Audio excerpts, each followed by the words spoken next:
Души пробрался в дом, тем, кому не спится.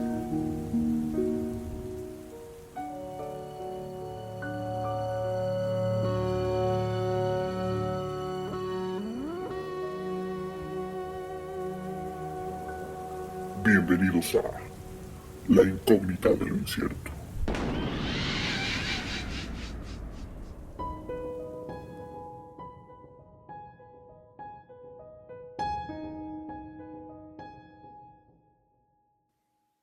¿Qué tal, queridos incógnitos? Bienvenidos a un programa más de La Incógnita de lo Incierto. Gracias por escucharnos, por acompañarnos y le doy la bienvenida a mi compañero Skoll. ¿Cómo estás? Bastante bien, Ava, bastante feliz de estar aquí nuevamente con toda la familia incógnita y pues esperando que estén todos a gusto, estén pasando un muy bonito día y recuerden suscribirse en nuestros canales y pues esperando a ver de qué vamos a hablar el día de hoy, Avita. Bueno, pues en esta ocasión les vamos a traer un tema, o les traemos un tema bastante interesante, muy cruel, en cierta manera. Es un caso mexicano. Aquí en La Incógnita de lo Incierto hemos tocado muchos casos, mayormente de Estados Unidos, en Europa, alguno que otro de Sudamérica, porque pues creíamos, o en este podcast teníamos la idea de que pues solo la gente que nos escuchaba era local, ¿no? Gente mexicana. Y que así era al inicio. O sea, al inicio solo eran nuestros amigos y gente que pues poco a poco se iba uniendo aquí a La Incógnita de lo Incierto. Pero eran mayormente mexicanos o hispanos en Estados Unidos. O sea, se veía. Ajá. Pero conforme ha ido creciendo y nos damos cuenta de que hemos llegado a otros países como España, por ejemplo, ¿no? Sí. Que es un lugar donde nos escuchan mucho. Bastante. En Sudamérica, Muchas Colombia, otros países, ¿no? Entonces, nos hemos dado como a la tarea de mostrarles ciertos casos que no son tan conocidos a nivel mundial. Ajá. Localmente sí, y del que vamos a hablar el día de hoy me atrevo a decir que es muy conocido, pero Que de hecho yo creo que conocido hasta ciertas generaciones, ¿no? Porque yo creo que incluso yo como tal sé de qué vamos a hablar, pero también no lo conozco tan a fondo. Exactamente. Entonces yo creo que también hay una brecha generacional de quizá los 2000s, que yo estoy por ahí a mitades de los 90, entonces yo creo que gente de mitades de los 2000s hacia acá no sé qué tanto conozca este tema también. Exactamente. Y bueno, pues por eso también queremos como mostrarlo también, como lo dices, tal vez a las nuevas generaciones y a chicos o chicas que nos escuchen, que pues tengan ahí entre, no sé, 15, 25 años, que a lo mejor también lo han escuchado o saben un poco o por encimita, pero no saben el fondo de lo que sucedió. Y por eso hemos decidido hablarles de lo que sucedió en San Miguel Canoa. Pero antes de entrar directamente al tema, quiero decirles que decidí hablar de esto porque hace unos días acabo de ver nuevamente una película que se titula así tal cual, Canoa. Que es una película que yo vi alrededor de los 13 años aproximadamente. Y debo decir que a mí me impactó, o sea, me dejó pues, ¿cómo muy no? frío, la neta. Cuando yo la vi, yo me acuerdo que esa la vi con un tío, ¿no? Y me dejó muy, muy, muy impactado por el hecho de lo cruel y lo que puede provocar el fanatismo enfermo en la gente, ¿no? Cuando yo la vi, la verdad es que nada más supe lo que había sucedido, pero años después fue cuando como que me involucré un poco para saber qué es lo que había pasado o por qué habían sucedido esas cosas, y fue que me di cuenta de lo que pasó. Les recomiendo esta película y más adelante les voy a dar el título completo y de quién la dirigió para que ustedes la puedan ver, porque me parece que es una joyita. Y antes de hablar de San Miguel Canoa, les quiero dar el contexto a la gente que no es de México, porque para que se entienda bien lo que sucedió y el impacto de lo que pasó, es importante mencionar lo que voy a platicar. Esto que voy a platicar, la mayoría, o me atrevo a decir que el 100% de los mexicanos lo conocemos, a lo mejor no de fondo, pero sabemos qué sucedió. Y bueno, pues es que en la década de los 1960 marcó un inicio de una transformación de paradigmas sociales en todo el mundo, no solo en México. Estos cambios fueron encabezados por las generaciones más jóvenes, sobre todo universitarios. Los 60s fueron años muy agitados alrededor del mundo, como en Francia y Estados Unidos, donde se formaron movimientos principalmente con protestas estudiantiles. Y nuestro país pues no fue la excepción. Los jóvenes mexicanos se sumaron a las protestas por motivos propios de la grave situación social del país. Y nos vamos directamente al año de 1968. En julio de ese año comenzó uno de los movimientos sociales más importantes de nuestra historia contemporánea, digamos, o sea, tiene casi 60 años de lo que sucedió, pero es contemporáneo, ¿no? No es como la revolución, la independencia que tienen 100, 200 años, sino esto es un poco más hacia acá. Ajá. Los estudiantes todavía podemos encontrar incluso a alguien que haya vivido esas épocas, ¿no? Los estudiantes de las principales universidades de México, como la Universidad Nacional Autónoma de México y el Instituto Politécnico Nacional, se unieron para comenzar una serie de marchas contra el autoritarismo y la represión del gobierno en turno. Bueno, no solo en turno, sino de décadas de represión. Las principales exigencias que tenía este movimiento eran, la verdad, bastante válidas, creo, porque pedían la participación estudiantil en la designación de puestos en las universidades. O sea, que los alumnos o el alumnado tuviera como voz para designar puestos de gente en las universidades. Esto me parece, pues de cierta manera, lógico, y me parece que tendría cierta razón estos chicos, porque sabemos que esto se maneja por lana y por influencias, intereses. Entonces, la gente de los altos cargos de las diferentes universidades, pues pasaban de mano en mano, realmente, como sucede incluso en el gobierno, o sea, ¿no? Los estudiantes también exigían más libertad de cátedra, además de mayor inversión pública que garantizara el acceso de sectores poco privilegiados a la educación superior. O sea, obviamente, más espacios, digamos, en las escuelas, o que se abrieran más planteles en las diferentes universidades de estudio medio superior, para que la gente, a lo mejor de pueblos lejanos o gente de pocos recursos, tuviera la oportunidad de asistir a una preparatoria y estudiar la universidad.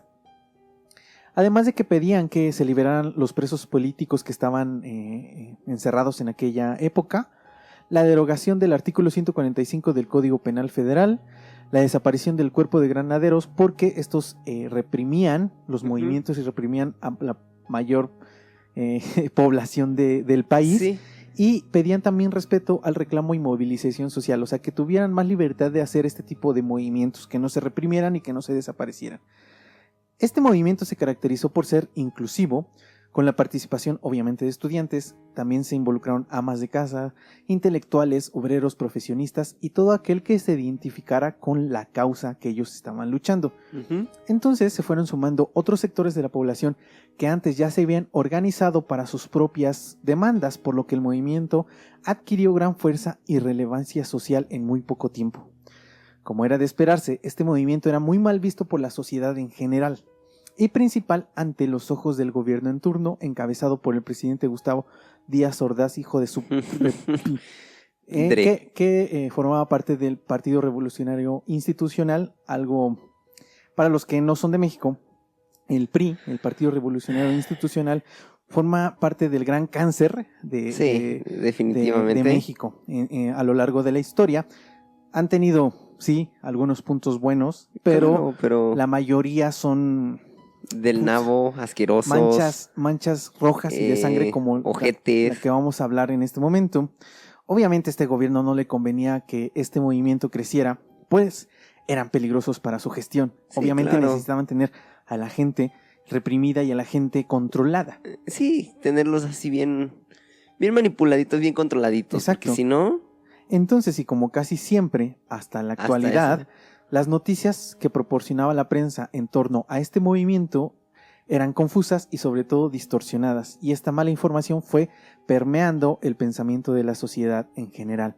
Sí. Por ejemplo, yo hace poquito, justo cuando estaba investigando esto, hablé con mi papá, ¿no? y le estaba preguntando, y él me decía que él tenía como 12, 13 años en el momento en que sucedió esto del 68, y él decía que en las escuelas, en todas partes, les hablaban de los estudiantes como si fueran algo malo, o sea, Sí, los estudiantes eran ellos como el los diablo, culpables, eran ajá. los culpables, eran los malos, e incluso él me decía, o sea, a mí me hablaban de los estudiantes y a mí me daba miedo, y entiendo, Interesante, ¿no? o sea, Entiendo cómo fue que este movimiento peleaba ciertas cosas, o sea, él quería ciertas libertades y otras cuestiones, ujú, pero en general la población creía que esto solo armaban desmadres, rompían, ujú. hacían todo este tipo de cosas, como muchos movimientos sociales hoy en día que, entre comillas, son pacíficos, que no les dan cabida, o sea, no les dan ni Ajá. siquiera propaganda, pero a los movimientos que tienen como este tipo de cuestiones de rayar, de pintar, de romper,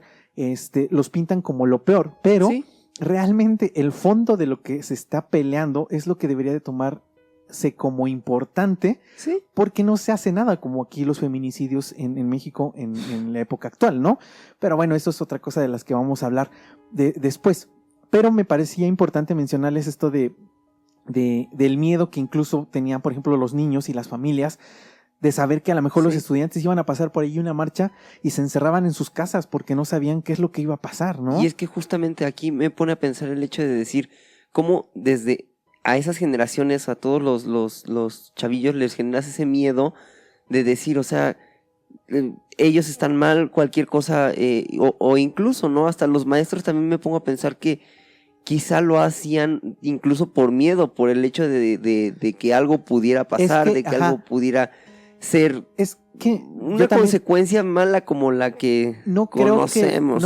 que, por ejemplo, los maestros les hayan dicho, bueno, habrá algunos que sí, ¿no? Claro, Pero no los creo que que compartían ideales. no creo que los maestros los hayan mandado o les metían miedo, sino que la misma ignorancia del movimiento Sí, y lo que te decían los periódicos y las noticias, sí. pues obviamente tú, al tener solo eso y no tener internet poderte informar Sí, de otras la fuentes de lo que estaba desinformación. realmente pasando, pues la gente tenía miedo. Y eso es entendible, o sea, eso lo entiendo hasta ahí. Y, el y control también, que podía tener el mismo gobierno con toda la gente. y también, justo, y también hay que entender como eso, ¿no? El contexto social en ese aspecto que el día de hoy puedes buscar muchísima información por muchos medios. En ese entonces era, como dices, lo que te pasaban en televisión, que bueno, era Sí, mucho, muy, Era, muy era lo único restringido, que bueno, podías ver. y realmente no toda la gente podía tener tanto acceso a un televisor. No, Entonces, era el radio. Ajá. exactamente era el radio. Realmente las fuentes que tenían de información eran controladas y mínimas. No había más. Sí. Entonces, por eso entiendo que pues, la población tenía miedo ante Sí, estos sí, sí, sí. movimientos. Obviamente, el eco de estos movimientos comenzó a llegar a diferentes estados del país, no solo en la Ciudad de México, y muchos ciudadanos los despreciaban y otros se identificaban un poco con este movimiento. Claro. Una de las grandes preocupaciones que tenía el gobierno en turno era que en el mes de octubre darían inicio a los Juegos Olímpicos. Y el anfitrión obviamente era nuestro país, por lo cual este tipo de movimientos no tenían lugar y presentaban o preocupaban al gobierno por la imagen Ujú. que iban a dar ante el mundo cuando iban a hacer los Juegos Olímpicos en este lugar.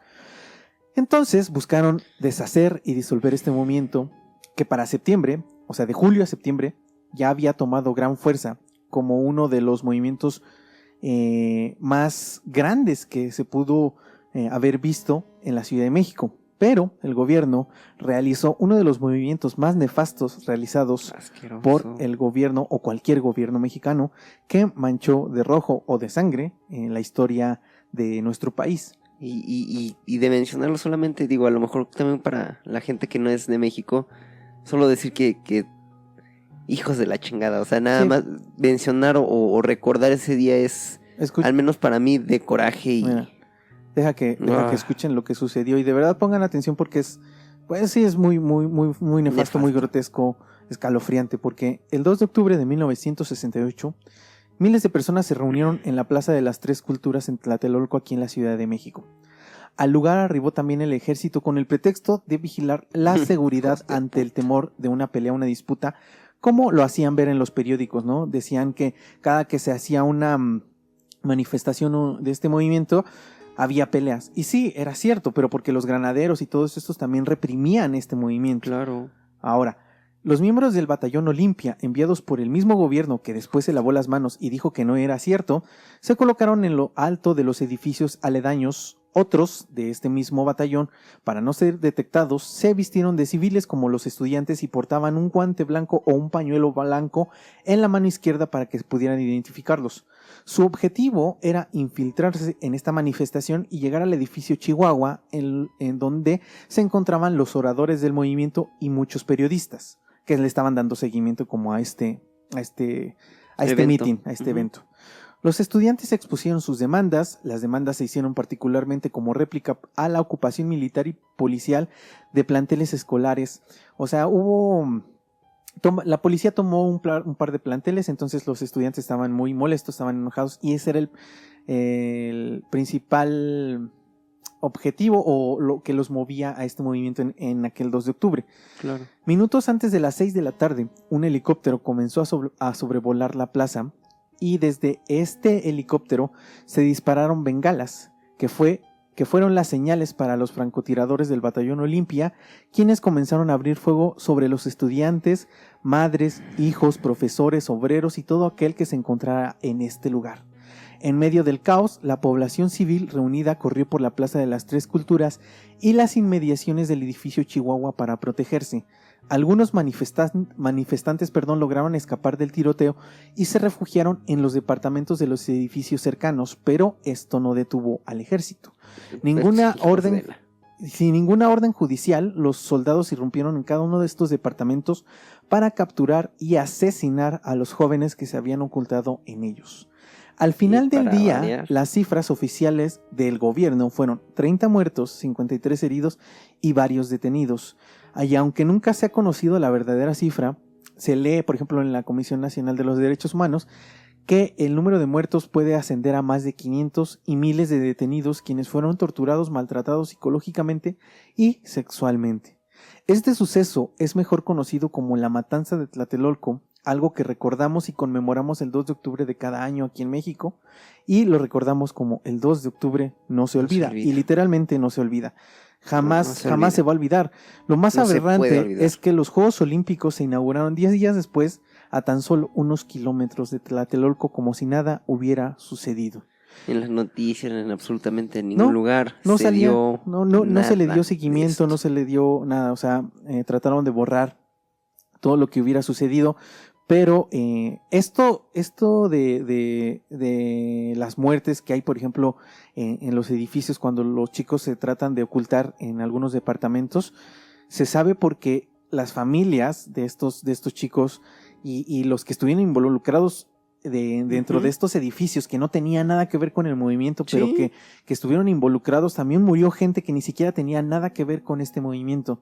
Entonces, todas estas personas y todas estas familias han declarado a lo largo de la historia, y por eso es que se sabe todo esto y todo lo que sucedió. Que incluso a las familias, a la gente que ayudó, a los estudiantes, a la gente que estaba involucrada en el ¿cómo decirlo? En el evento, en todo el movimiento, pues también al final tuvieron que pagar consecuencias, desafortunadamente, o sea, ¿no? O sea, la verdad es que estuvo nefasto, fue horrible. Y esto se los vamos a traer en otro episodio más completo, porque esto solo es la punta del iceberg. La historia realmente es más grotesca y oscura de lo que se ve. Sí, muchísimo. Incluso hay una película que refleja muy bien bastante lo sucedido, y se la recomiendo. Se llama Rojo Amanecer.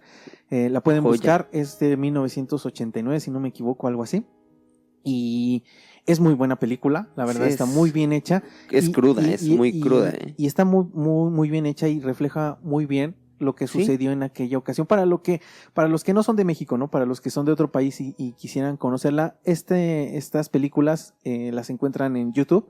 De hecho, yo voy a tratar de dejarlas en nuestras redes sociales, las ligas, donde estén las películas y se vean mejor, para que ustedes las puedan buscar y las puedan ver, porque me parece importante que se dé como a conocer estos momentos negros de la historia mexicana, oscuros. También para que no se repita y no vuelva a suceder o no suceda en otros países, ¿no? Claro. Me parece interesante, relevante que lo conozcan. Y bueno, pues ya tenemos el contexto de lo que sucedía en 1968 con este movimiento, pero entonces vámonos a la historia principal de este capítulo, la cual se llevó a cabo en San Miguel Canoa, como lo dije hace un rato, justo en septiembre del 68, cuando el movimiento estaba en su punto más alto. San Miguel Canoa es un pueblito ubicado a unos 12 kilómetros de la ciudad de Puebla de Zaragoza, capital del estado de Puebla, y se encuentra a las faldas del volcán La Malinche. San Miguel Canoa era un municipio independiente, pero perdió su autonomía en 1963 cuando pasó a formar parte del municipio de Puebla. Los censos realizados en aquella época revelan datos que son muy importantes en el caso, porque es importante ver cuál es el nivel de analfabetismo, el nivel de los medios que podían contar con los que podían contar en este pueblo para informarse, para que se den cuenta de lo grotesco que es este caso. El pueblo contaba con un total de 6,248 personas, o sea, realmente era un pueblo bastante pequeño. Yo creo que una colonia hoy en la Ciudad de México, no sé, son 10 veces más que el total de pobladores de este pueblo en aquella época. Cerca del 75% eran analfabetas, o sea, solo el 25% sabía leer y sabía escribir. El 70% no hablaba español, se comunicaba mediante su lengua madre, el náhuatl, una lengua de aquí mexicana. El 22% había asistido a la primaria y solo el 5% a la secundaria. No hay registros ni porcentajes de que alguien haya estudiado más de la secundaria. O sea, solo el 5% llegó a asistir un nivel más a la secundaria. Alto de estudios de la secundaria. Había un total de 1,063 casas. Muy pocas, la verdad, en su gran mayoría de piedra y de lámina. Solo los más ricos realmente del lugar la habían construido muy bien sus casas. Solo el 7% contaba con drenaje, o sea, para que se den cuenta de esto. El 27% tenía luz eléctrica y el 35% de las casas tenían radio. Solo el 2% televisión. Entonces podemos ver que pues realmente, digamos, la conexión que tenían hacia el exterior era prácticamente nula. Canoa era principalmente una comunidad agraria y como casi en todas las regiones existían grandes diferencias económicas, obvio. La comunidad estaba dividida en dos grupos y el primero eran los caciques, que estaban formados por la Liga de Comunidades Agrarias del PRI, como lo dije hace rato, quien eran los principales beneficiarios de tierras ejidales. Y el segundo grupo, la Central Campesina Independiente, que estaba formada por campesinos con presencia política prácticamente nula, o sea, no conocían a prácticamente nadie de la política, entonces esto pues los hacía prácticamente indefensos, prácticamente invisibles en el pueblo. Sí. Pero digamos que era como la contraparte, ¿no? El contrapeso de los ricos. La vida en el pueblo era muy difícil y muchos buscaban salir del pueblo para poder trabajar. Pero el transporte era un gran problema, ya que no había caminos pavimentados y esto complicaba el poder transportarte de algún lugar a otro del pueblo. La comunidad más cercana estaba a unos 6 kilómetros, aproximadamente a unas 3 o 4 horas caminando, y esto porque no había caminos, digamos, planos, caminos pavimentados. Entonces, como eran caminos rurales, era muy difícil llegar caminando hacia el pueblo más cercano, hacia la comunidad más cercana. No era tan accesible. Sí, no, era prácticamente inaccesible.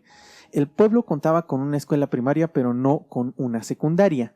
La más próxima estaba en Puebla, y esto hacía casi imposible debido a los recursos de cada uno de los del pueblo que los niños acudieran a la secundaria. Es por eso que prácticamente nadie pudo estudiar la secundaria.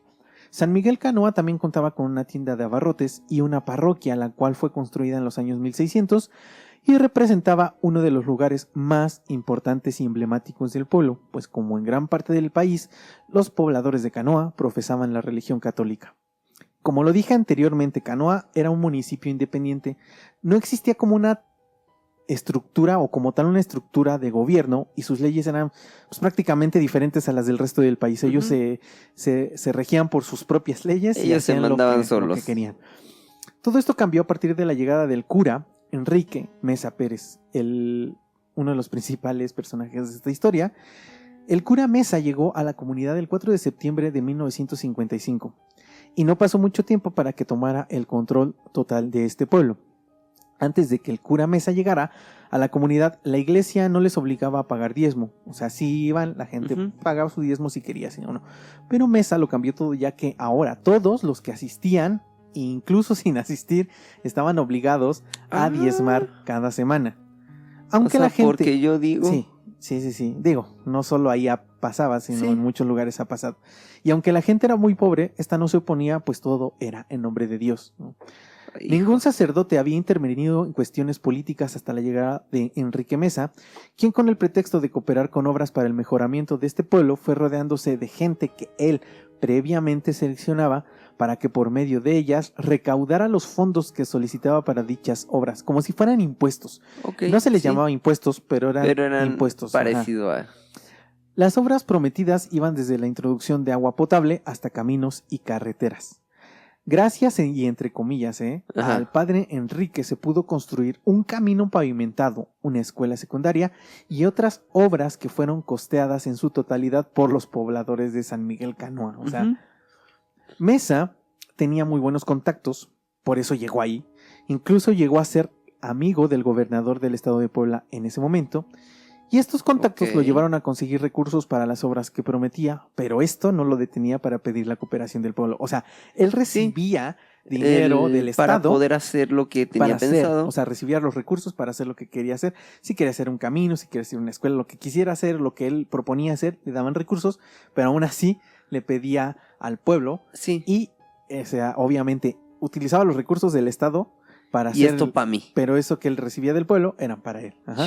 Obviamente, la gente del pueblo no sabía que los recursos le llegaban también por parte del Estado. Sí. Ujú.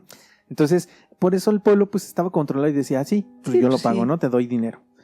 Tanto él como sus seguidores no permitían que los habitantes dejaran de cooperar y de rendir culto a los patronos, ya que eran obligados a contribuir con las cooperaciones y de no ser así, por medio de sus incondicionales, iniciaban con hostigamientos a los que no cooperaban. Obviamente, Cobradores. les empezaban a meter miedo.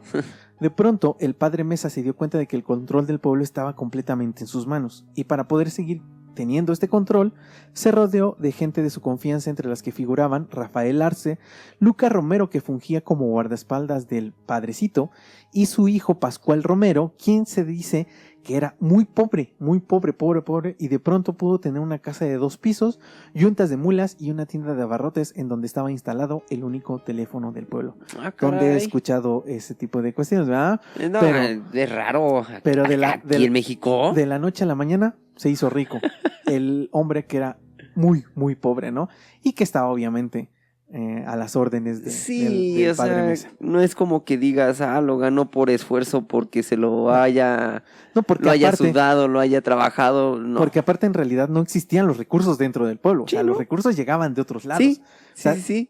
Incluso él siendo bueno y trabajador y todo, jamás Sí, hubiera podido tener lo que consiguió con el padre Mesa. sí, o sea, eran recursos, como dices, que al final solamente llegaban, como dices, por otras fuentes, pero pues al final lo beneficiaban a él, ¿no? Sí, no, y el cura pues obviamente se las daba a quienes estaban de su lado y eran sus manos derechas. Sí, Como en muchos otros lados sucede, incluso hoy en día Puestos en el gobierno. México, ¿no? Pero bueno, el padre Mesa, con la ayuda de estas personas, se encargó de crear un sistema de control político.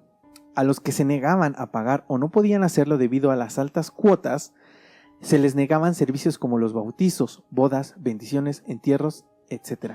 Y esto es importante porque al ser un pueblo y una comunidad religiosa, muy Ujú. católica, el hecho de que no tuvieras acceso a este tipo de cosas como bautizos, bodas, para la Ujú. gente era lo peor que le podía pasar. Sí. Entonces sí los podía tener controlados con este tipo de situaciones o de negaciones. Sí. Y en segunda instancia los mencionaba en sus sermones tachándolos de herejes, enemigos de Dios y comunistas que eran responsables del atraso del pueblo. Esto con el fin de que la misma comunidad los identificara y comenzara a hablar de ellos. Obviamente Claro. esto provocó una gran división en el pueblo. Por una parte estaban los que estaban a favor del padre y por el otro estaban los que estaban en contra del cura. Sí, O sea, a la favor del polarización, gobierno, exactamente, hoy en contra estamos del gobierno, estamos ¿no? igual, o sea, Sí, es increíble que después de 60 años, o sea, más de 60 años, sigamos en una situación así, ¿no? sí. En la que estamos polarizados, ¿estás a favor o no estás? O sea, esto me parece increíble, pero bueno, eso ya es otro tema. Otras medidas más violentas que tomaba este padre eran, por ejemplo, el robo de animales domésticos y de ganado, así como también herramientas de labranza. O sea, el pueblo solo podía trabajar en eso y les Sí. quitaban su fuente de trabajo. Entonces, ¿qué les quedaba Sí, realmente al pueblo, no? Ahora sí que haber nacido ahí era complicado por donde le vieras, o sea... Pero, ¿sabes? Lo que más tristeza a mí me da es que ellos no conocían el exterior. Ajá, Para ellos esa es su realidad. sí. Entonces, como al no saber nada más, pues ellos estaban Se bien. tienen que adaptar y es su Pero normalidad. es que, ¿sabes qué pasa? Que ¿no? más, es que yo no lo veo más como que se deben de adaptar, o sea, sino que, Es lo único si no, que saben es que no hay otra cosa. O sea, no, sí, Es como que es tal triste. no hay algo a lo que puedan aspirar porque no conocen algo que puedan aspirar. Hasta ahí, o Sí. sea, ellos estaban hasta ahí. Entonces, eso también le convenía al padre porque pues, nadie iba a hacer nada en contra Sí, porque incluso eso era lo que él vivía, o sea, esa era su vida. incluso al no conocerlo ni siquiera podrían saber o pensar que todo lo que vivía este cura, ¿no? Que él pues tenía acceso a muchísimas otras cosas que pues todo el pueblo en general no, ni siquiera imaginarlo quizá, ¿no? No, ni siquiera lo imaginaban. Sí. Entonces, como estaban desconectados del mundo o del resto del país, pues no se enteraban ni siquiera de las noticias ni nada de lo que pasaba en otros lugares, incluso cercanos. Ya deja tú de la capital, por ejemplo, de Puebla o la capital del país, sino pues no les llegaban prácticamente noticias en ningún lado, no sabían nada de nada. Solo existía un teléfono, como lo dije, casi nadie tenía televisión y poca gente radio. Entonces, el periódico no llegaba a esta comunidad. El único que tenía acceso a los periódicos o que le conseguían el periódico era al padre, al cura. Obviamente, esto pues lo hacía enterarse de todo lo que estaba sucediendo en el país, pero esto obviamente no se los iba a decir a sus feligreses, o sea, no se los iba a decir a la comunidad. Entonces, lo que él hacía era como controlar las noticias y dárselas a su conveniencia.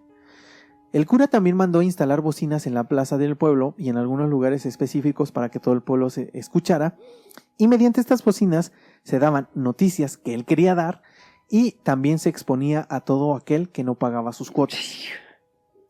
Esto, puta, me suena, digo, he visto algunos documentales de Corea del Norte. Y es prácticamente Corea del Norte, o sea, esto. Me suena también a Youngstown, o sea, el pueblo que, bueno, la comunidad que se armó también que fue hecho como secta, ¿no? Una secta que la armaron y el igual controlaba mediante bocinas a su comunidad. O sea, es prácticamente esto es una secta prácticamente. Sí, es alguien que llegó a un lugar de poder y se llenó de poder. Sí, ¿no? Y aparte de que se llena de poder, era una persona mala, o sea, realmente es una persona mala.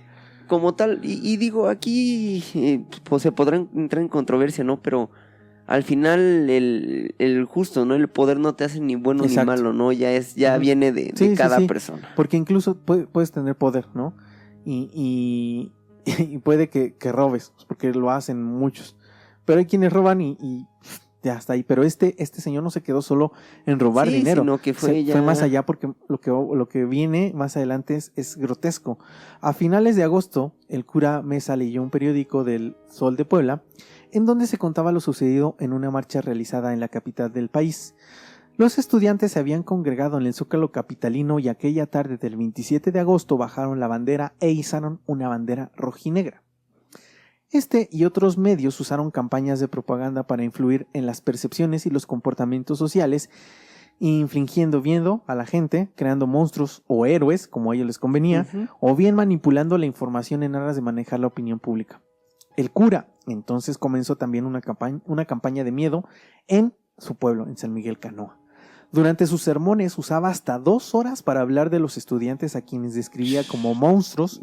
Le contaba a su pueblo cómo estos supuestos estudiantes destruían la ciudad y cómo lastimaban a la sociedad en general.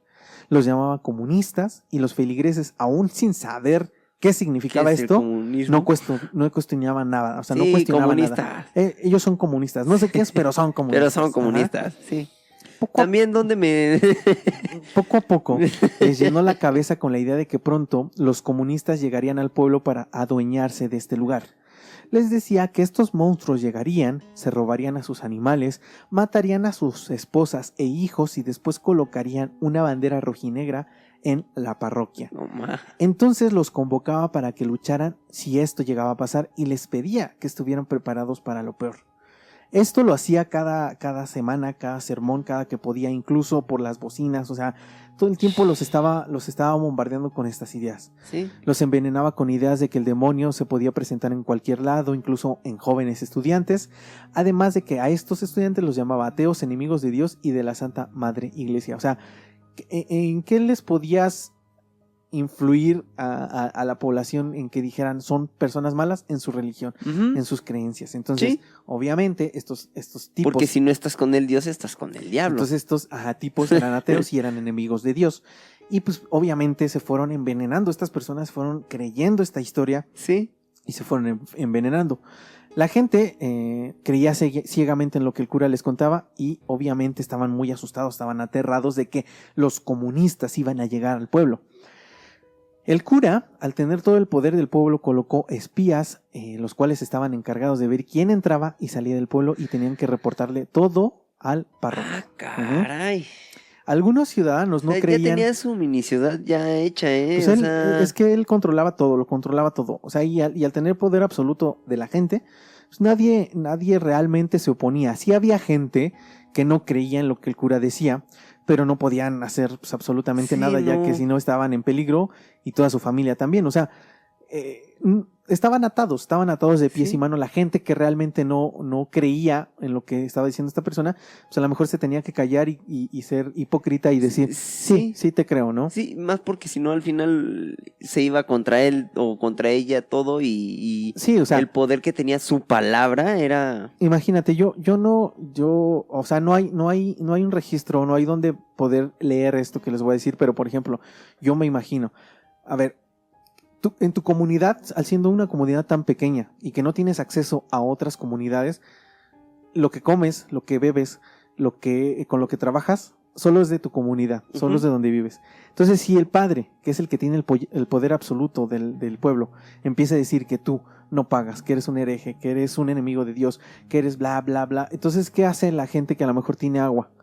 No te va a dar sí, agua. o sea, Ujú. y La y gente más- que vende, no sé, granos, que tiene granos y que con eso a lo mejor te podía intercambiar algo tuyo para que tú pudieras comer. A Ujú. lo mejor esa persona ya no te va a vender. Entonces, tu vida se termina completamente. Ajá. Sí, se va al caño todo. Entonces, es por eso que estas personas se tenían que quedar callados. O sea, no podían hacer absolutamente nada. Sí, porque al final como tal, si de por sí ya es escaso el recurso, el hecho de que de esa manera influya la palabra, también si alguien te quiere ayudar o algo, también te ganas de a gratis Exacto. el desprecio de toda la Ujú. demás gente y eres tachado también chale. de otra cosa, ¿no? Qué triste, ¿no? Porque a lo mejor no estás bien. Tú sabes que las cosas no están bien, pero no tienes ni la posibilidad Sí. de irte de ahí, de ir a otro lugar, ¿no? O incluso hasta el miedo, ¿no? El miedo de decir, puta, si me voy de aquí, este es mi mundo, o sea, esto es lo que yo conozco, ¿qué Y hay es que allá? justo, No o sé sea, qué hay como allá. tal, Y si el padre, por ejemplo, les estaba metiendo miedo, entonces decir, puta, si yo me voy de aquí, a lo mejor me voy a encontrar con los comunistas allá afuera. ajá, y con todo el caos que está allá, entonces mejor está así, aquí, Ajá, aquí. aunque está más controlado, Es- pero pues estoy seguro. Va a sonar estúpido y va a sonar mal como un chiste que sonaba anteriormente, ¿no? El hecho de cuando las parejas no se separan, ¿no?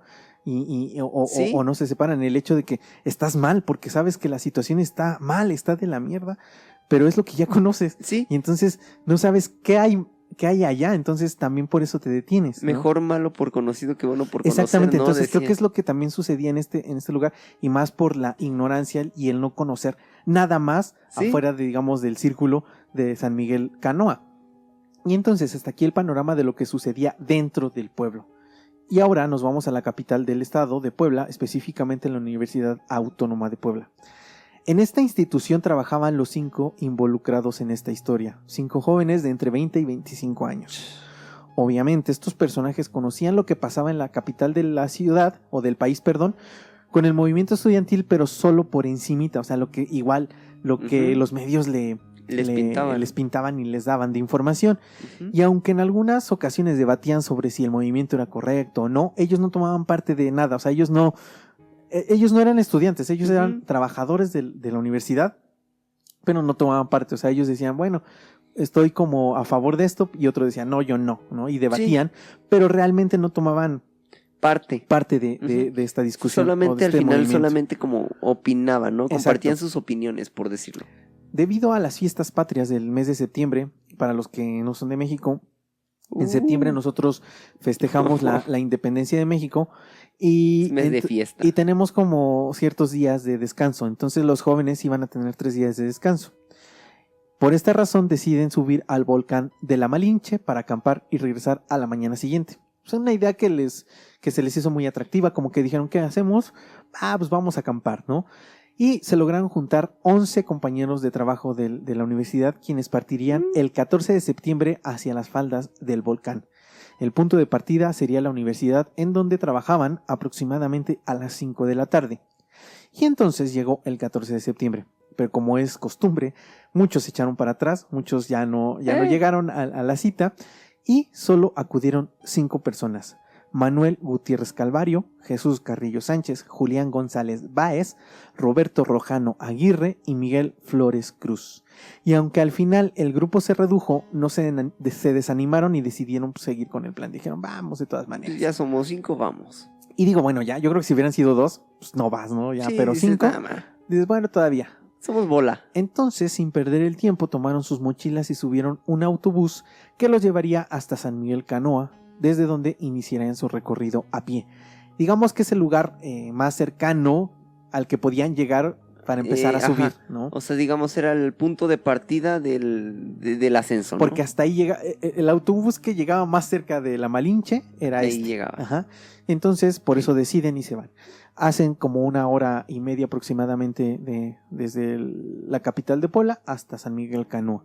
Entonces, después de las 6 de la tarde, arriban al pueblo, en donde comienzan a caminar y buscan una tienda para comprar algunos víveres y otros objetos como baterías para una de sus linternas. Ujú.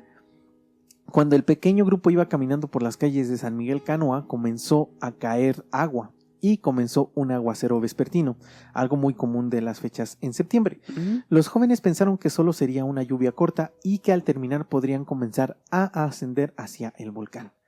Desafortunadamente la lluvia no paró, ¿Qué es eso? al contrario fue empeorando hasta convertirse en una tromba, algo que marcó el destino de estos muchachos. Al ver la situación, los jóvenes comenzaron a platicar y decidieron qué era lo que tenían que hacer, ¿no? Pensaban que lo mejor era regresar a la capital, o sea, regresarse, Ujú. pues ya no iban a poder subir, Sí, dijeron, ya. vamos a regresarnos. Pero no había transporte que los pudiera regresar, o sea, el autobús que los dejó se regresó y ajá. ya no había otro que Sí, llegara aquí- hasta el otro día. Aquí hay que también pensar en la brecha generacional, en toda la actualización que ha habido, que si bien hay todavía lugares a los que te encuentras así, que llegas y que solamente es un camión por día, Ujú. son difíciles de encontrar Sí. ya al día de hoy. En ese entonces era pues su realidad, o sea, como tal, no era como que estuvieras buscando en internet y encontraras Sí, no. o pidieras un Uber, No. o sea, No, incluso Uf. buscaron algún tipo de taxi, algún tipo de Transporte, de ¿no? transporte, O sea, un automóvil de alguien que los pudiera llevar y que le sí, o pagaban, sea, te pagamos pero y... no encontraron absolutamente a nadie, o sea, no había automóviles realmente en el pueblo. Sí, sí, sí. Ujú. O si había algún automóvil, la gente pues no les iba como Sí, a ayudar. es también, o sea, se entiende, ¿no? O sea, no soy chofer, ¿no? ¿no? Sí. Pero pues sí es como también entender esta parte de decir, ay, ¿por qué no te moviste? Porque era otra época, porque no era como hoy de No. decir, encuentro la manera, o incluso hasta le hablo a alguien por teléfono, me voy a tardar 5 horas a lo mejor porque vengan por mí, pero ya me comuniqué y Sí. vienen por mí. No, O sea, aparte, como lo dije, solo había un teléfono Sí. en el pueblo. Ajá. Entonces, era complicado, como que no sabían qué hacer. Buscaron todo esto para ver si podían regresar, pero como no encontraron, Manuel y Jesús propusieron volver a casa caminando, ya que ellos tenían como un mal presentimiento, sentían que algo no estaba Es que bien, ¿no? Tenían. Algo pasaba. Ay. Entonces, y esto me parece muy irónico, decidieron lanzar una moneda y decidirlo en un volado. No, ma. Y ganó la opción de quedarse en el pueblo y entonces comenzaron a buscar dónde refugiarse. También la otra opción de volver caminando era muy peligrosa porque Claro. estaba lloviendo demasiado. Entonces no era tampoco como una opción factible. Ajá. Sí, y no podía saber, ¿no? O sea, no. No. Era imposible imaginarse. No lo lo que iban a viene, saber. ¿no? O sea, ¿no? no. Y aparte, como lo digo, o sea, la opción de regresar pues era prácticamente imposible. Entonces, pronto se encontraron en aprietos, pues además de que no se podían comunicar con casi nadie del pueblo debido a la lengua predominante de este lugar, como lo dije en náhuatl, nadie quería darles asilo, ya que eran gente que no pertenecía al pueblo, o sea, era gente externa, gente seguramente peligrosa. Pronto llegaron y pararon en un tendajón o una tienda de abarrotes, donde le preguntaron al propietario si tenía algún lugar donde poder alojarlos por esa noche, por cómo estaba el clima. Pero aquel hombre, con modos bruscos, les dijo simplemente que no, los atendió y les vendió algunos refrescos y algo de comida, pero en todo momento los estuvo vigilando. Los muchachos estuvieron en la tienda un largo rato pensando, y mientras estaban en este sitio sintieron la mirada, no de curiosidad, sino de clara desconfianza de la gente del pueblo que llegaba a la tienda. Era obvio que la lluvia no iba a parar, entonces tomaron la decisión de acudir a la parroquia del pueblo para pedir asilo. Los jóvenes pensaron, algo que me parece muy lógico, Sí. que al ser gente de Dios no se negarían a apoyar a quien lo necesitara. Pero no fue así, ya que cuando se dirigieron a la parroquia y llamaron a la puerta de la casa de Dios, por una rendija alguien se asomó, los vio y le preguntó que quiénes eran. Y ellos se presentaron como jóvenes que venían de la capital de Puebla y que pertenecían a la Universidad de Puebla. Al escuchar esto, la persona que estaba adentro les negó el hospedaje y se fue de ahí. Inmediatamente el cura fue informado sobre que unos estudiantes habían llegado al pueblo y tristemente, al hacer notar su presencia en aquella parroquia, estaban llamando a la muerte. Los jóvenes estaban empapados y desesperados. Regresaron a la tienda para refugiarse de la lluvia, y en ese instante se presentó ante ellos un hombre con quien comenzaron a platicar. Este hombre decidió ayudarlos y los llevó a casa de Lucas García. Los muchachos obviamente aceptaron la ayuda y le agradecieron por este gesto. Alrededor de las 9 de la noche llegaron a la casa de Lucas, pero mientras iban caminando hacia esta casa se dieron cuenta de que las calles estaban prácticamente desiertas. Y esto me parece normal, porque cuando yo he ido a pueblos, incluso hoy en día, Sí. vas a pueblos y la gente se duerme muy temprano porque inicia sus labores muy De temprano. hecho. 4 o 5 de la mañana ya están despiertos para empezar sus labores. Sí, su rutina es distinta completamente. Cuando llegaron a la casa fueron recibidos por Lucas, quien al escuchar la historia de estos jóvenes les ofreció asilo en su humilde casa. Los jóvenes respiraron con alivio, pues su problema se había resuelto. Desafortunadamente, no imaginaban lo que iba a pasar unas horas más tarde. Mientras los muchachos se secaban un poco y se acomodaban en el piso de este lugar, Lucas les contó un poco sobre la vida de San Miguel Canoa. Y fue esa la forma en que los 5 empleados de la universidad se enteraron de que estaban en un lugar donde nada ocurría sin que le avisaran al padre Mesa y sin que él diera su consentimiento.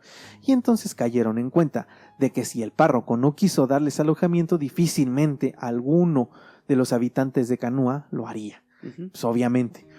No todos en Canoa admitían al párroco como la única autoridad, y Lucas García era uno de ellos, quien no vio nada malo en ofrecer su casa a los viajantes. Habrían pasado unos 40 minutos de conversación cuando el aire empezó a llenarse de gritos mezclados con el sonido de las campanas del templo. Los jóvenes se esforzaban en entender qué era lo que se escuchaba, y Lucas les dijo que eran los altavoces de la iglesia. De estos altavoces salía la voz de una mujer que con gritos decía: hay gente peligrosa en el pueblo, gente mala, comunistas. Llegaron esos que roban las pertenencias que tanto trabajo nos cuesta adquirir, esos que se llevan a las mujeres de familia.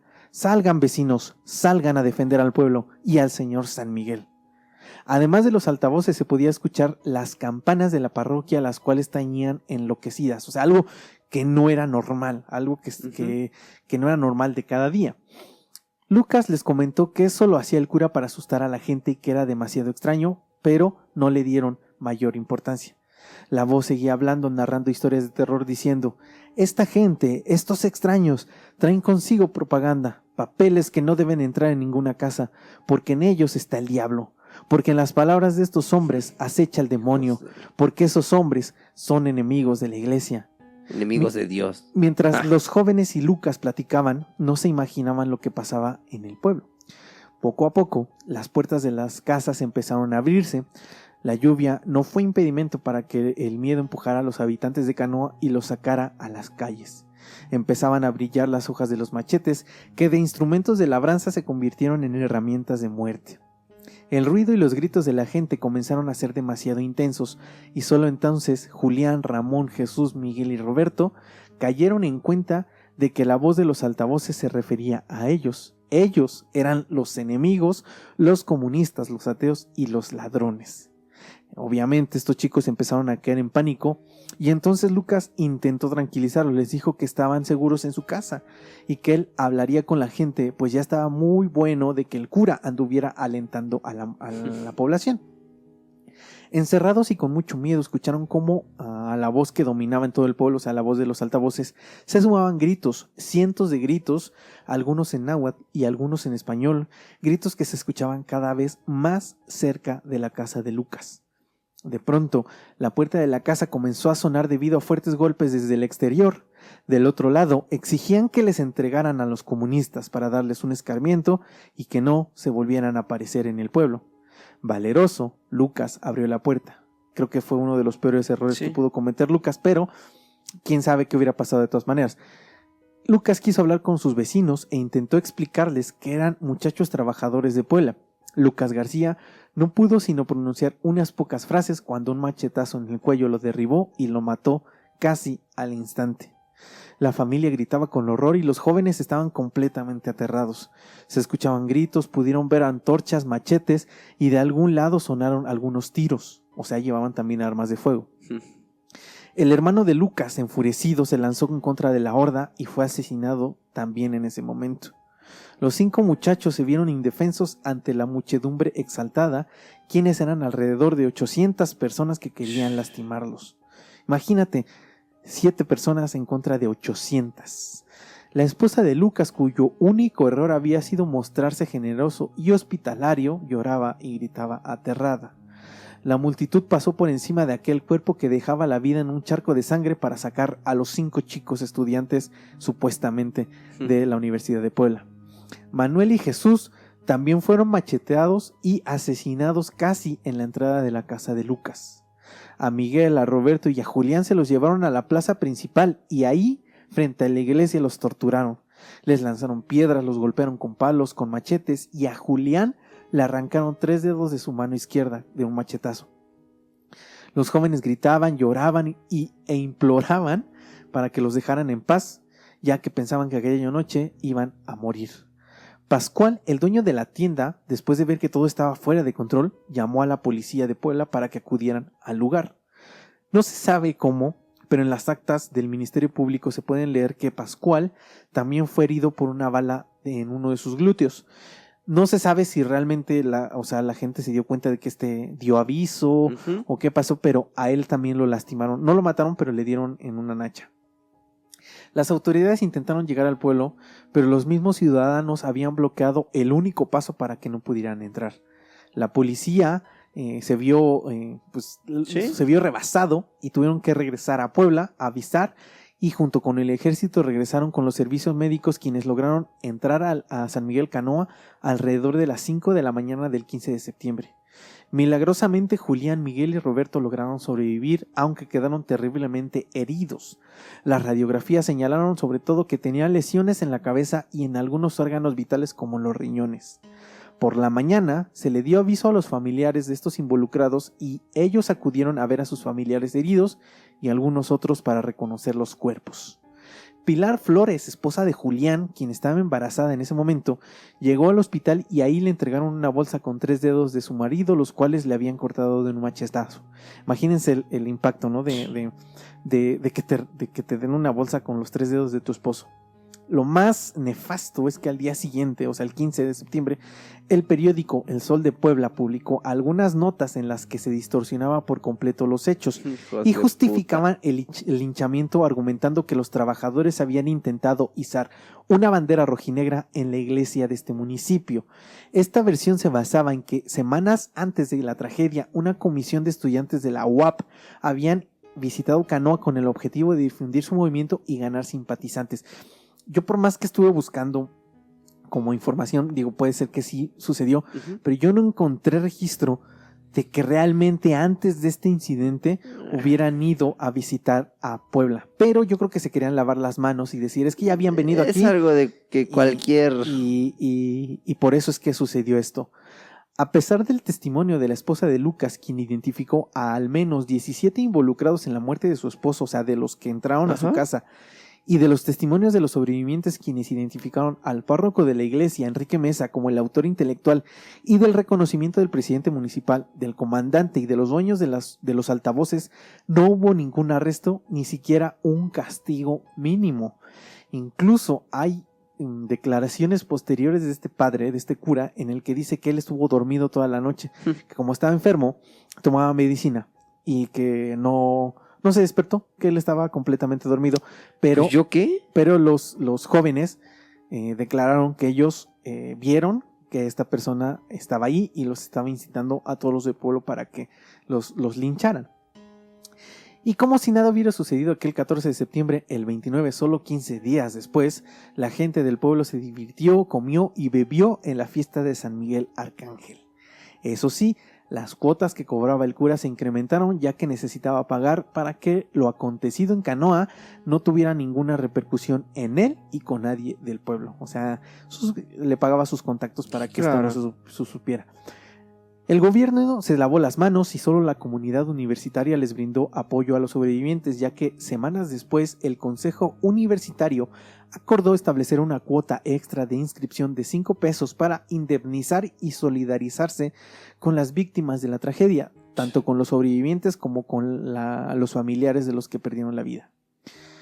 La sociedad en general no se enteró realmente de lo sucedido, ya que, como lo dije anteriormente, la prensa solo dejaba ver lo que les convenía dejar ver, pero en 1976 salió a la luz la película Canoa, denuncia de un hecho vergonzoso, dirigida por Felipe Casals, una cinta, una joya. Incluso yo les puedo decir que para mí está en mi top 3 de películas mexicanas, porque está muy bien hecha, porque refleja lo crudo que fue aquella noche del 14 de septiembre del 68.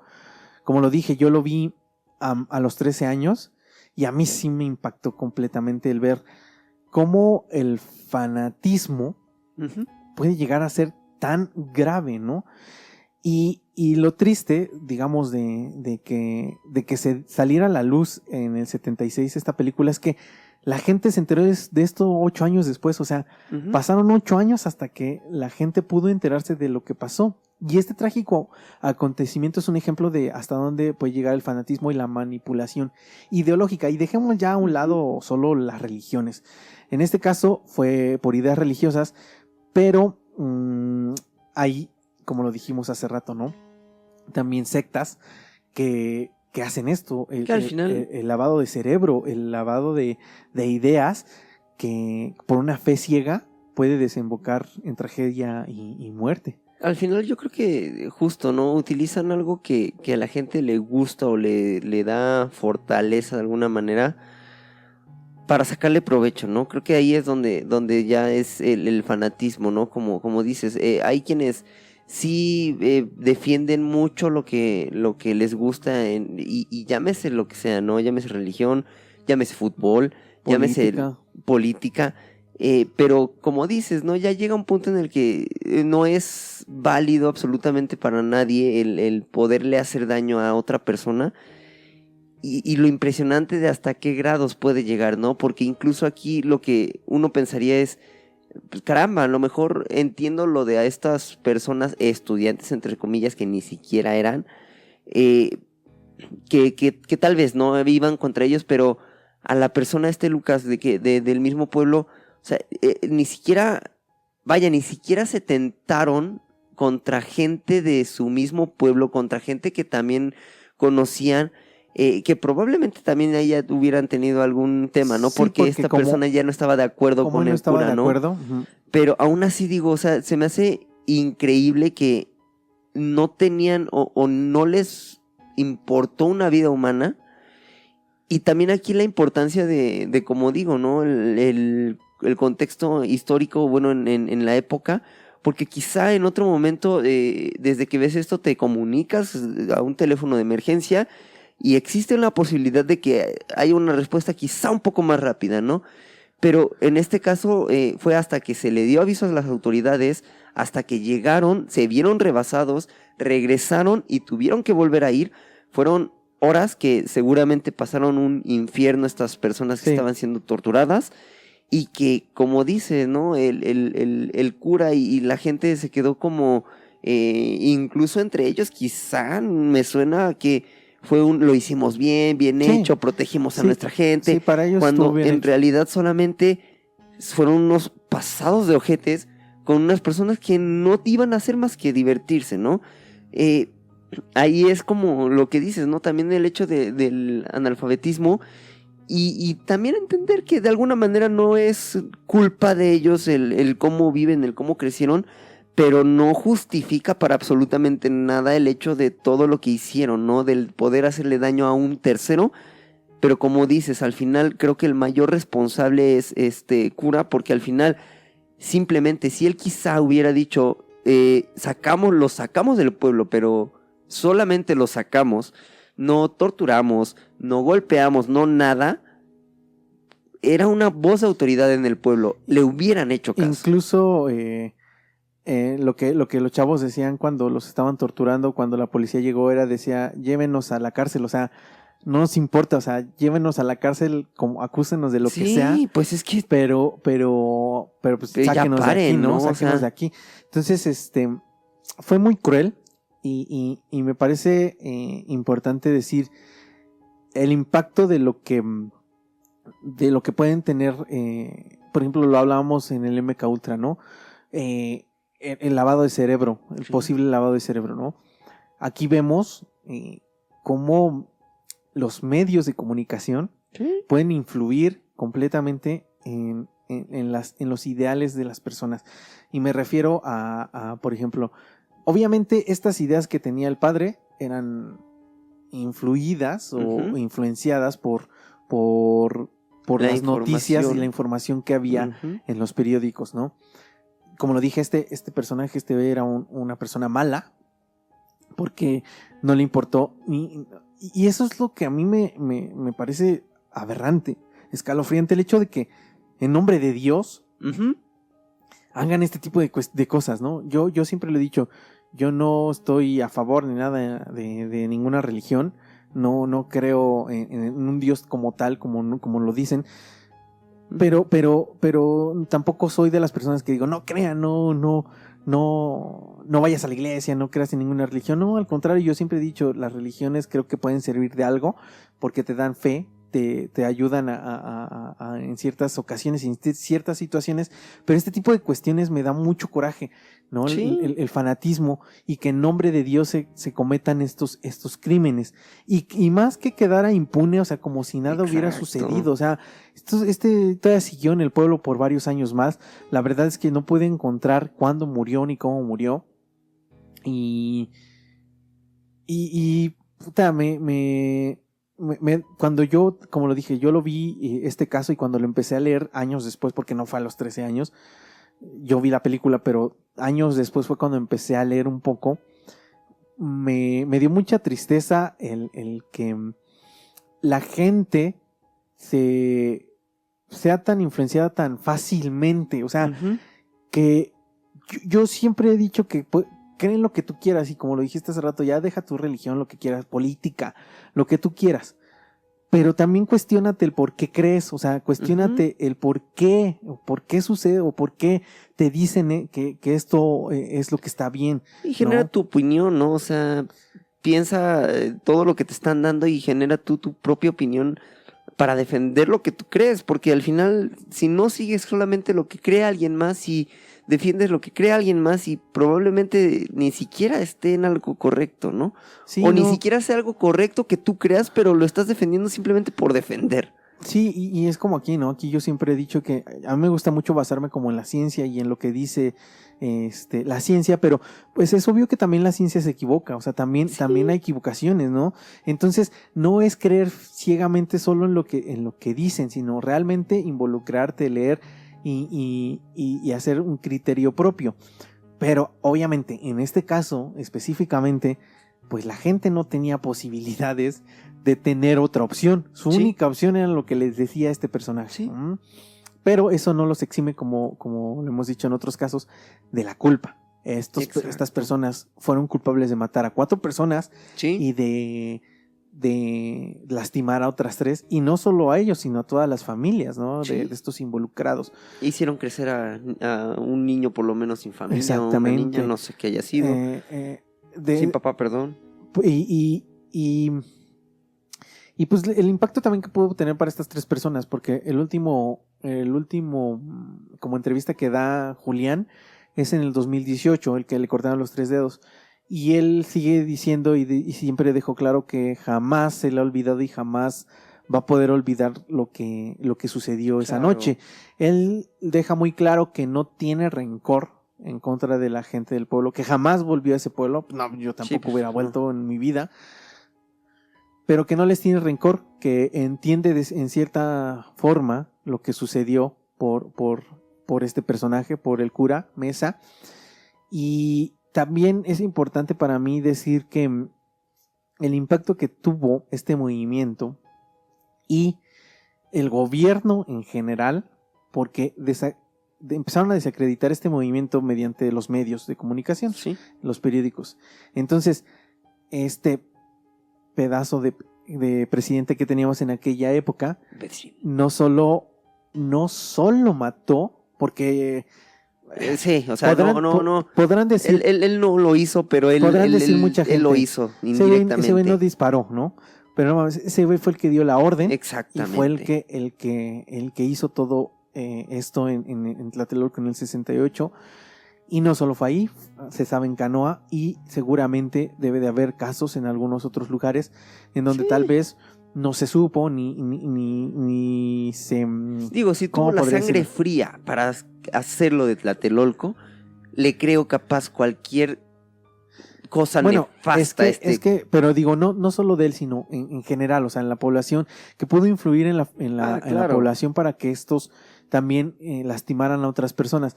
Canoa se sabe porque se involucraron en la investigación para hacer esta película, pero puede haber algunos otros Sí. pueblos y algunas otras ciudades en donde ocurrió algo parecido y no sabemos porque simplemente no había cómo informarse en aquella época y cómo Incluso no documentar hubo- este tipo de cuestiones. O quizá también no hubo sobrevivientes. Porque aquí estamos hablando de que hay una antecedente o se sabe por qué estas personas sobrevivieron. Pero realmente si no le hubieran dado aviso a la autoridad, no creo, honestamente, que hubieran dejado con vida Sí, alguna de estas personas. porque posiblemente la noticia se hubiera quedado, y la voy a subir ahí a las redes sociales porque está el periódico del día, de ese día, en donde obviamente se dice que estos chavos intentaron izar una bandera rojinegra y todo este tipo de cuestiones. Si todos ellos hubieran muerto, muy seguramente, muy Lo hubieran probablemente pintado así. lo hubieran pintado así, que estas personas intentaron hacer este tipo, y que incluso a lo mejor intentaron robar, violar, etcétera, y que por esta razón La gente tomó... se justificó Sí. las acciones de esas personas. Incluso en el artículo que voy a subir dice eso, es como la razón fue, izaron una bandera rojinegra y como diciendo, por eso sucedió esto, o Sí, sea, por eso lo hicimos. por fue eso realmente lo hicieron, o sea, fue no en fue... defensa. Ajá, pero pues más allá, ¿no? ¿En defensa de qué? O sea, Sí. ¿de defender qué? Porque puede ser que no estés a favor de los ideales de las personas, ¿no? Pero yo siempre he creído o creo que los movimientos sociales siempre deben de existir, porque si no, no habría cambios jamás en la sociedad. Sí. Los cambios así son, por movimientos. Ya deja tú si quieres decir que fueron pacíficos o no, porque la mayoría de movimientos que tuvieron alguna repercusión en la historia han sido pues que no han sido pacíficos realmente. Sí, ha habido destrozos, ha habido costos, pero si no se hubieran cambiado. O sea, no es que quiera decir yo estoy a favor de que destruyan Sí, no, las cosas, pero ¿no? desafortunadamente y esto sí creo que tiene mucho que ver con la gente que está en el poder. Mientras no hagas nada que no les haga ruido, no te van a voltear a hacer caso. Y lo vi tristemente en algún momento hace algunos años en una marcha aquí en la Ciudad de México, en la que todos, bueno, fue una marcha de blanco, y realmente incluso si buscas, y yo he intentado buscar ya imágenes de esa marcha y todo, ya no las encuentro. O sea, ya, y sé que las tuve porque ahí tengo, por ahí debo tener algún screenshot, y me acuerdo mucho porque yo trabajaba en el centro, muy cerquita de ahí del centro en ese entonces, y como dices, realmente no hubo noticias, nadie lo volteó a ver. Para mí fue muy importante porque dije, vaya, hasta que se hace bien una marcha, pero sí, se hizo y nadie volteó a ver, nadie hizo bulla, el gobierno absolutamente no volteó a ver. Entonces entiendo el punto de lo que dices. Yo también, y es que mucha gente, yo, como lo dije, no estoy de acuerdo, o sea, no es que diga, sí, destrocen, pero al final... yo voy a un punto mucho más profundo con la gente cuando platico, ¿no? Porque me dicen, ay, ¿de qué les sirve que tiren? ¿De qué? Yo les digo, no estoy de acuerdo, pero ¿por qué nos enojamos más? O sea, ¿por qué nosotros como sociedad tenemos que enojarnos porque tiran una lámpara? Sí. A enojarnos porque cada día matan a 12 mujeres en este país, ¿no? O sea, ese es el verdadero punto. O sea, ¿por qué no atienden realmente lo importante? O sea, el gobierno realmente no atiende lo importante. Y ya deja tú los colores de cualquier partido porque todos han sido completamente iguales. Sí, o sea, ninguno ha hecho absolutamente nada por eso. Nada diferente. Entonces, para mí es irónico e increíble que 60 años después sigamos teniendo problemas como en el 68, ¿no? Sí.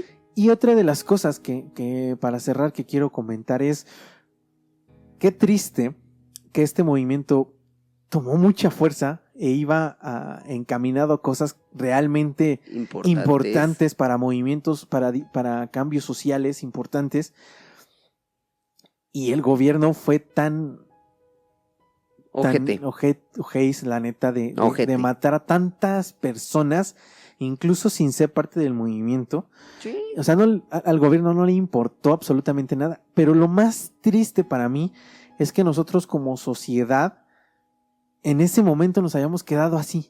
O sea, que la gente se haya quedado como de, es que fue lo correcto, tenían que deshacer este movimiento porque ellos eran los malos. O sea, hacer pensar a la gente, o que la gente creyera que este movimiento era lo malo y no se hizo nada más. Ahora, también entiendo que puede ser que la gente tuvo miedo, porque dijeron, si el gobierno fue capaz de matar a más de 500 personas a la luz del día, ¿de qué no van a ser capaces? ¿De qué no van a ser capaces estos cabrones, no? Entonces, puedo entender también a la gente. Pero entonces eso es lo que yo quiero como dejar como aquí, que para mí es importante después de hablar de esto, es que hay situaciones en el país que no están bien. Hay situaciones que no son correctas. Y que debe de pasar situaciones como movimientos sociales para que se pueda intentar hacer cambios en algunas situaciones. Entonces, yo lo único que digo es no juzguemos también nada más a la ligera cualquier tipo de movimiento, cualquier tipo de marcha, por ejemplo. Hay quienes obviamente voltemos a ver sus causas. Hay también. quienes solamente si es un hecho, que solo van a hacer desmadres, hacer y romper cosas, pero tampoco dudemos que el mismo gobierno y los mismos movimientos que están en contra sean los que estén involucrados también para hacer este tipo de cuestiones, porque las noticias solo sacan los como lo dijimos, solo sacan las partes en donde se hacen desmanes, en donde se rompen cosas, pero no hay un fondo del por qué sucedió este tipo de cuestiones. Entonces, los medios de comunicación solo se encargan de hacer ver lo que ellos quieren ver, y como lo dije hace un rato, de crear héroes y monstruos a como ellos les conviene. Nada más lo único que pido como conciencia social es que pues realmente, como lo dijiste, nos fijemos en las causas, o sea, lo que está causando un movimiento, porque los movimientos prácticamente el 100% tienen una causa, tienen un fondo. Entonces, eso, fijémonos en el fondo, fijémonos en qué no está funcionando y cómo lo vamos a hacer diferente, ¿no? Nada más es eso. Y qué triste lo que sucedió en San Miguel Canoa. Espero que les haya gustado a la gente que no es de México y que probablemente no conocían este caso. Fue muy triste, o sea, fue muy triste, como lo dije, para mí, impactante, porque yo tenía 13 años y yo dije, yo me pasaba por la cabeza y decía, no, imagínate, estos manes tenían 5, 10 años más que yo y iban a divertirse, o sea, iban a pasar un rato, un fin de semana y unos ya no volvieron, ¿no? Sí. Ya no volvieron, otros volvieron y tuvieron... Y los que volvieron de una manera, pues, ya afectada por toda su vida. Sí, no, fue muy triste, y a la gente en general, a la gente en México, pues que jamás se nos olvide lo que sucedió ese 2 de octubre. Por favor. Y que jamás se nos olvide lo nefasto que son los gobiernos en México, y hablo por mi experiencia, porque yo soy de aquí, pero no dudo que en general y mayormente en Latinoamérica los gobiernos son muy parecidos, y pues esperemos que en algún momento podamos pues alcanzar un nivel diferente al que estamos viviendo desde hace más de 60 años en México, ¿no? Sí, la verdad es que es, como dices, es triste el hecho de darnos cuenta de la realidad. Y creo que este es, yo cierro con esta parte de, me queda mucho ahorita en la cabeza la frase de Molotov, ¿no? Si le da más poder al poder, más duro te van a venir a coger, ¿no? Y creo que este caso es un ejemplo perfecto en una proporción pequeña de lo que puede ser, ¿no? A este cura llegó, de la nada empezó a tener poder, empezó a generar más poder, y llegó a tal poder que pudo decidir entre si mataban o dejaban vivos a unas personas, ¿no? O sea, ¿a qué grado tenía ese poder? Y como lo dices, ¿no? Y aquí se me hace importante mencionar, yo igual, a lo mejor yo no he visto la de Canoa, honestamente, la película, conocía el caso muy por encima, pero lo que sí vi fue la película de Rojo Amanecer, igual en secundaria, y fue como un despertar ante, como dices, como tu gobierno, ante la realidad que vives como país, ¿no? Y sí es triste, y como dices, ¿no? Es muy, muy importante. 2 de octubre no se olvida. Es prueba de lo nefasto, de lo cruel, de lo absurdo que puede ser un gobierno simplemente por mantener el poder. Y pues digo, creo que el día de hoy hemos visto a nivel internacional, incluso en otros países actualmente lo estamos viendo, que también por ese exceso de poder su gente pierde muchas cosas, su gente no está siendo importante, y solamente igual como conciencia social que no nos vuelva a pasar, ¿no? Porque honestamente aquí en México se está viendo que se le está dando mucho poder al gobierno, y está bien, es lo que se está decidiendo como mayoría, pero que no nos olvidemos que hubo en un momento un partido, un PRI, que se le dio muchísimo poder y que nos trató con la punta del pie. Sí. O sea, que nos trató como si fuéramos mierda, y que si bien, como dices, todos los gobiernos han sido igual y ha habido mucha unos peores que otros, inconformidad. Exactamente. pero Desafortunadamente, hay unos que han sido peores que otros, y ahorita no voy a hablar ni voy a entrar en controversia de absolutamente nada, solamente como conciencia social no podemos permitir que esto que ya vivimos, que ya pasamos, se pueda repetir. Sí, digo, y como lo dices, es muy cierto. No le podemos dar un poder absoluto a nada, ¿no? Incluso a tu pareja, o sea. Sí, ¿no? O sea, no es mala onda, pero a tu familia, a nadie. O sea, no le puedes dar el poder absoluto a nada, a nadie. Porque tú también formas parte y eres importante en la vida social, por ejemplo, ¿no? Entonces,